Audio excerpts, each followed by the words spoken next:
4 députés RN, un député NUP et un député sortant Modem. Voici la composition pour les 5 prochaines années dans le Gard. Différente de 2017 où les députés soutiens du président Macron avaient presque réussi le grand chelem, mais en 5 longues années, il a essuyé une grave crise sociale, une pandémie mondiale et les dommages collatéraux d'une guerre sur le sol européen. Sans compter l'usure du pouvoir et l'absence de réponse rapide à la colère des Français qui n'arrivent plus à boucler leur fin de mois et demandent à retrouver une tranquillité du quotidien. La nouvelle Assemblée nationale apportera-t-elle toutes les solutions ? Ça n'en prend pas le chemin avec une chambre parlementaire divisée, des groupes politiques revendicatifs d'une légitimité électorale et qui veulent tous, à l'exception de la majorité présidentielle, avoir la peau de Macron. Résultat, il ne risque pas de se passer grand-chose les prochains mois.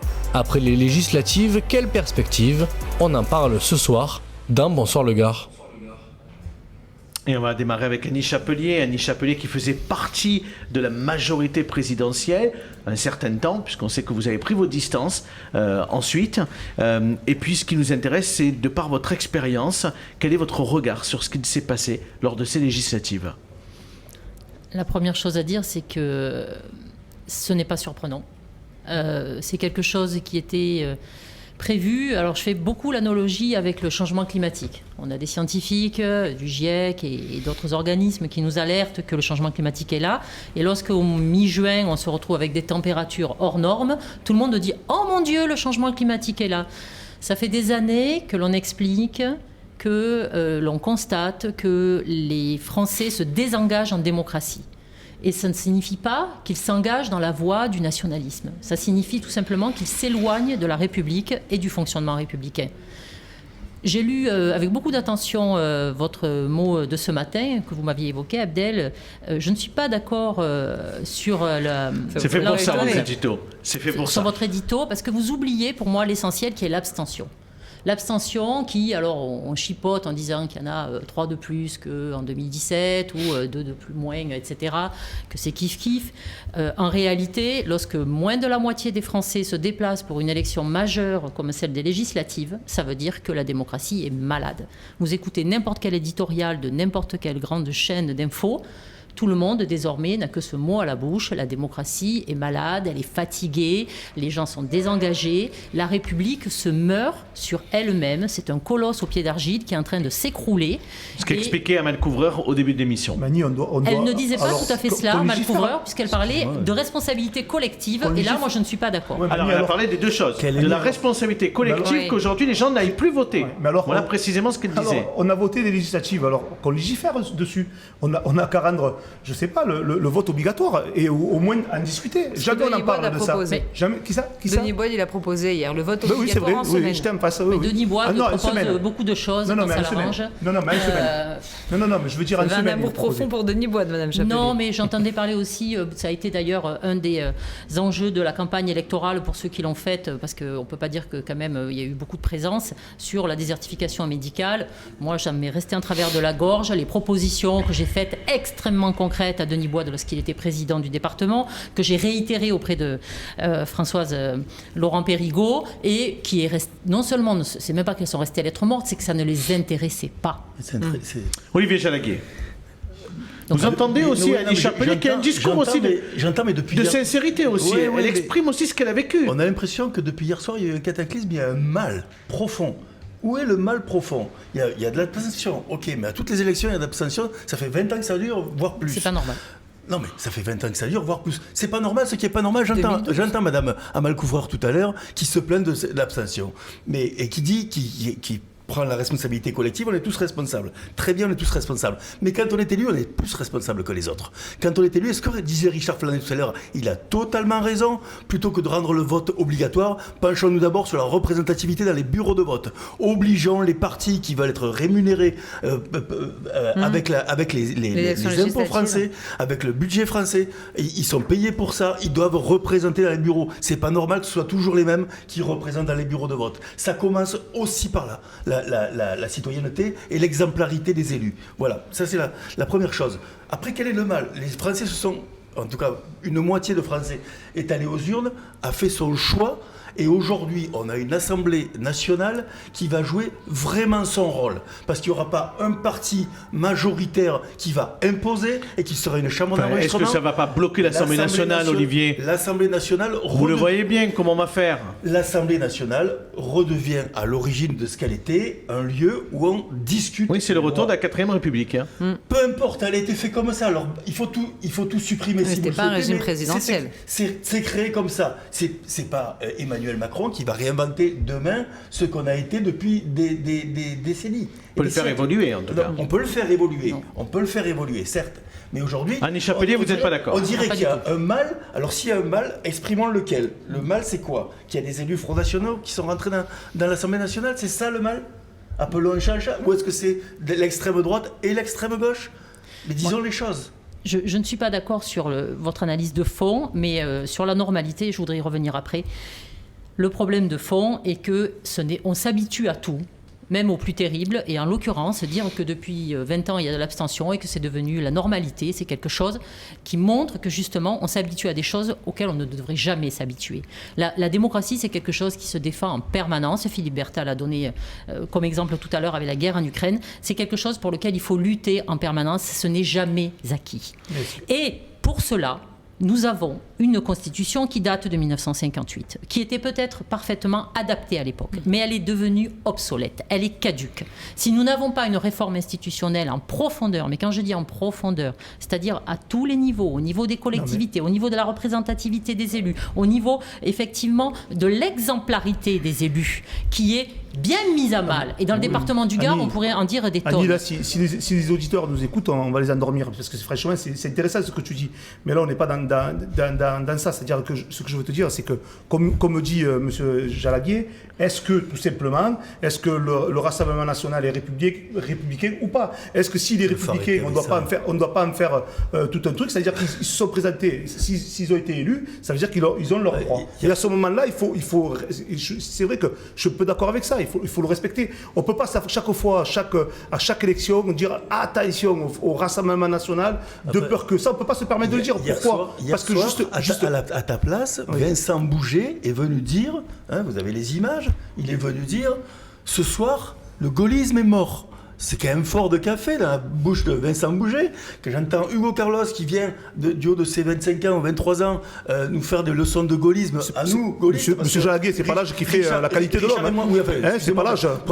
Pour parler de gaullisme, il faut quand même l'avoir un peu vécu. Quand même, il a pu étudier. Donc, moi, j'ai ma fille qui a 18 ans, qui lit beaucoup, qui peut-être qui lit un peu plus que moi, et que donc peut-être c'est autant de choses. C'est pas le problème. Non, ce que je veux dire, là où je suis d'accord avec vous, on était d'accord sur. Je termine sur le gaullisme. Le gaullisme, ce qu'il faut retenir du gaullisme, parce que De Gaulle il est mort et en 70, il y a 52 ans qu'il est mort. Oui, mais il a laissé des choses. Par contre, ce qu'on peut retenir du gaullisme, c'est le gaullisme, c'est résister et avec une certaine idée de la France. C'est ça le gaullisme. C'est ça le gaullisme. Alors après, je vous laisse le juge de savoir qui porte aujourd'hui cette résistance et cette certaine idée de la France. Monsieur Jalaguer, j'allais pas aussi loin dans votre réflexion. Moi, je vous dis, est-ce que le Rassemblement national est républicain ou pas ? On n'a pas de leçon à recevoir de gaullisme de la part de la gauche. Voilà. Mais pourquoi vous êtes du RN, monsieur Jalaguer ? Pardon ? Je sais pas, parce que je... Non, c'est vrai. Je suis de droite, vous le savez, j'ai jamais changé. Vous savez, moi, j'ai jamais changé. Non, je sais pas. Alors, je vous pose la question, je sais pas. Qu'est-ce que vous parlez de quoi comme vous êtes de quoi ? Je suis de la droite, moi. Je suis un libéral à droite. Ça vous pose un souci ? Non, je pose la question. Annie Chapelier. Il n'y a aucun souci. Allez, revenons sur les perspectives après les législatives. En tout cas, concernant effectivement cette diabolisation du RN, c'est la question de fond. Est-ce qu'ils sont républicains ou pas ? Pour moi, la question ne se pose pas. Ah voilà, parce que vous avez vécu avec eux à l'Assemblée nationale. Non seulement j'ai vécu avec eux, mais je veux dire, nous vivons tous avec des électeurs du RN. Ils n'ont pas des cornes sur la tête. Et d'autre part, si ce qui n'est pas républicain, normalement, si nous sommes dans une démocratie, une république qui fonctionne bien, il y a des filtres qui empêchent ces partis-là d'accéder à des fonctions électives. Or, nulle part, on a interdit, que je sache, au Rassemblement national. Donc, faire leur procès après coup me paraît totalement déplacé. Et ensuite, là encore une fois, dire Rassemblement national facho, c'est un peu facile, dans le sens où si certes Jean-Marie Le Pen a incarné cela, et là-dessus, et qu'il y a effectivement des fachos au milieu du Rassemblement national. Il Oui. ne faut pas se mentir non plus. Ils sont au cœur. Et c'est bien ça qu'à mes yeux, ils sont extrêmement dangereux.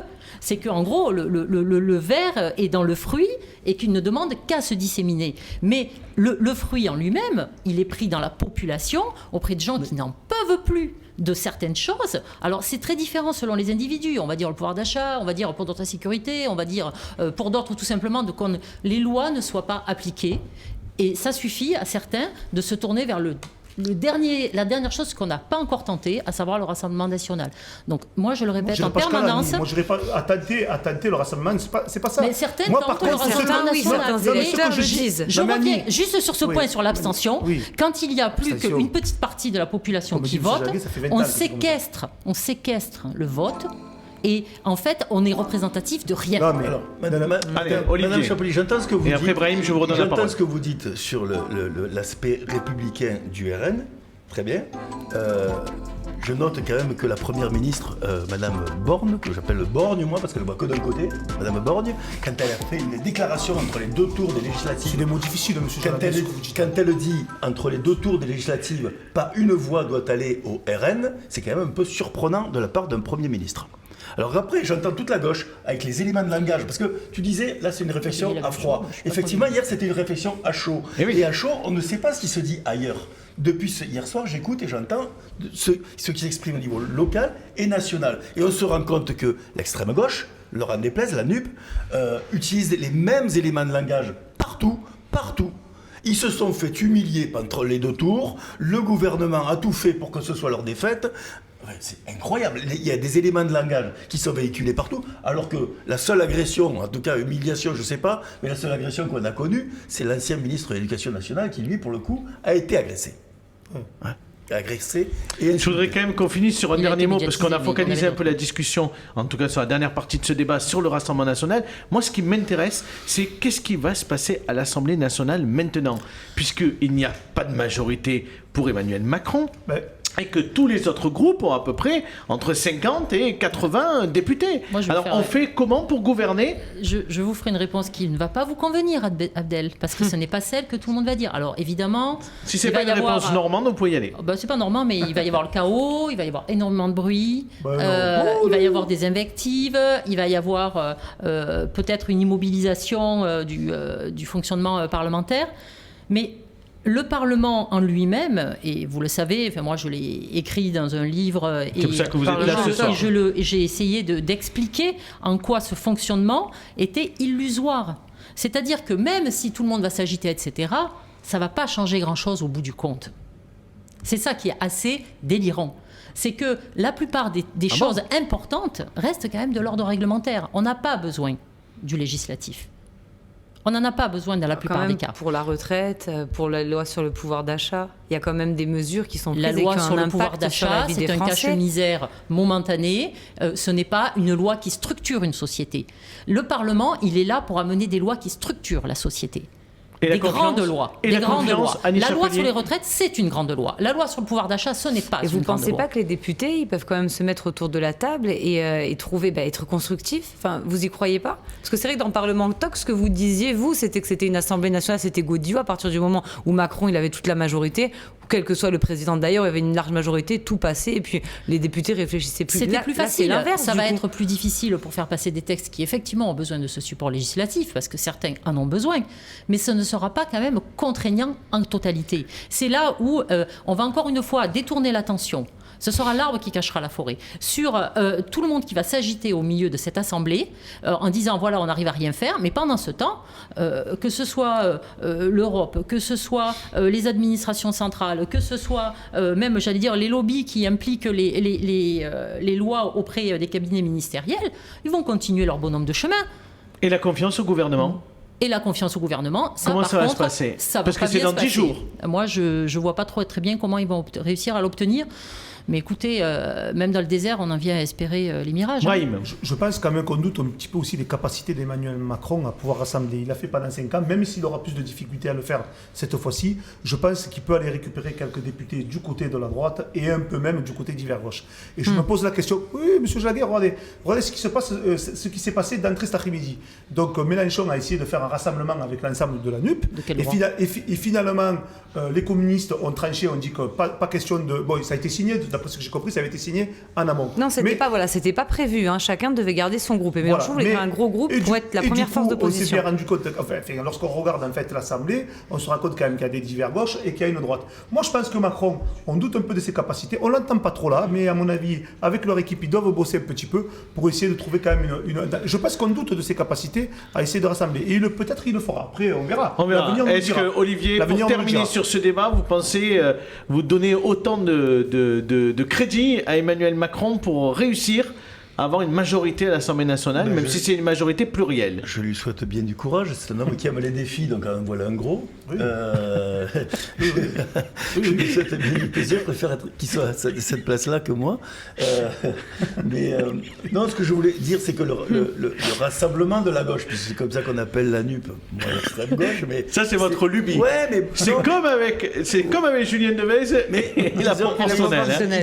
Ils ont réussi quand même leur coup en faisant une percée importante. Et on parle toujours. Et on accuse toujours la droite, le Front républicain, les digues ont pété. En fait, c'est sans arrêt qu'on nous rabâche ça. Regardez les dernières élections présidentielles. Le premier tour, j'entends, pas le second, parce que le second, après, c'est pas la même chose. C'est pas la même chose parce qu'on sélectionne, on choisit ce qu'on a sous la main. Premier tour, on fait son vrai choix.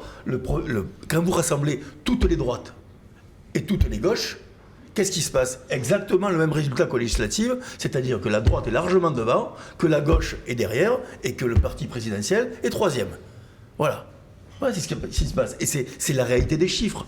On ne peut pas tricher là-dessus.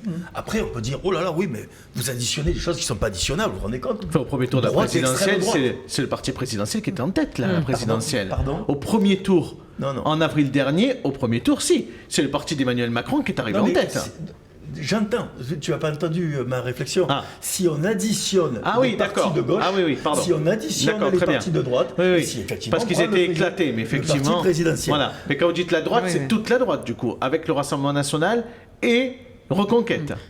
Et oui, comme le Rassemblement de la gauche. La politique, c'est pas de la... Un dernier mot, Annie Chapelier. Juste un dernier mot, il y a un point qui est vraiment essentiel et qui est extrêmement nouveau dans cette nouvelle Assemblée, c'est qu'elle est très représentative quand même de la société française.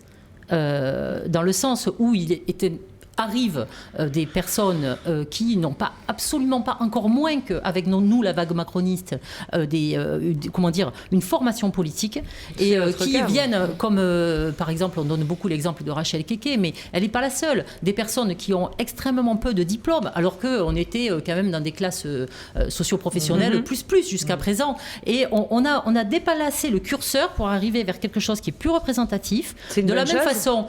L'âge reste à peu près le même. Là où ça pêche, évidemment, c'est au niveau de la parité. Mais même le nombre d'élus Rassemblement national est finalement représentatif des votes des Français. Et là, se dire que ce qu'on va trouver difficile, finalement, c'est de gouverner un Parlement qui ressemble à la France, ça interroge un peu. Ça veut dire que jusqu'à présent, ils étaient totalement hors sol, dans leur petit univers où ils avaient des gens qui étaient déjà convaincus. Donc je veux bien que le rôle d'un Parlement soit de soutenir et d'aider un gouvernement, mais il a ce rôle nécessaire d'aiguillon. Peut-être qu'il va réussir à s'en emparer. Moi, je leur souhaite bien du courage, parce que les institutions sont tellement faites que rien ne va permettre réellement de mobiliser, à mes yeux. Mais j'espère me tromper.